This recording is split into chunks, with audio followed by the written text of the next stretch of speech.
seni cırını oytayım, sümeyle seni tenglerim. Özgene bektamen soklanmayma, yürekni kınayla közlerim. Oy yol canında yaşaysa kızçık, bozgan yoluvçu körülge.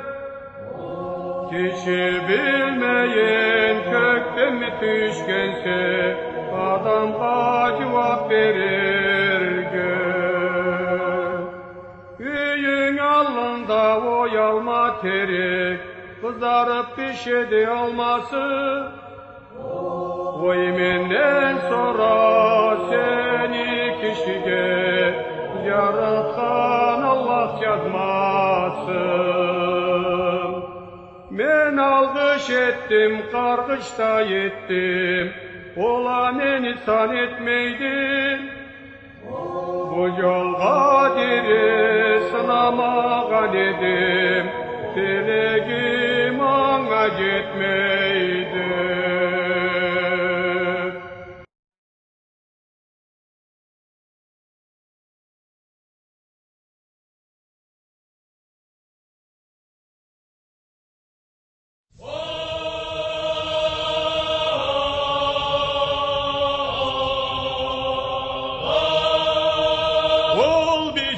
Nana cavuna cavadı da Burgusan'tan tuman kaynaydı.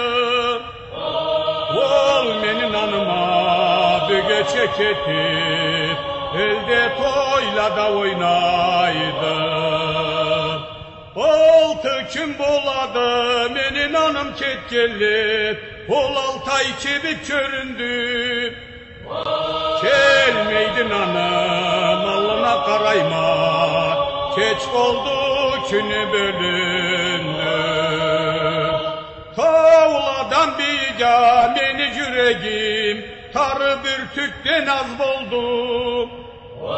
Oyla doynavçı sabi sallarım, saprança baklaysa boldu. Ol tas bulgandı da tapmayma bir gün, da meşinamı inesin.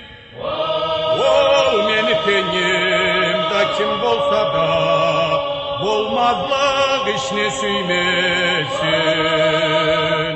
Tavlanı başı vakar çıran deydi, çıranlı tübü kayadı. Bir beger içtim, 10 yıl küreştim, almayı yanımda yattı.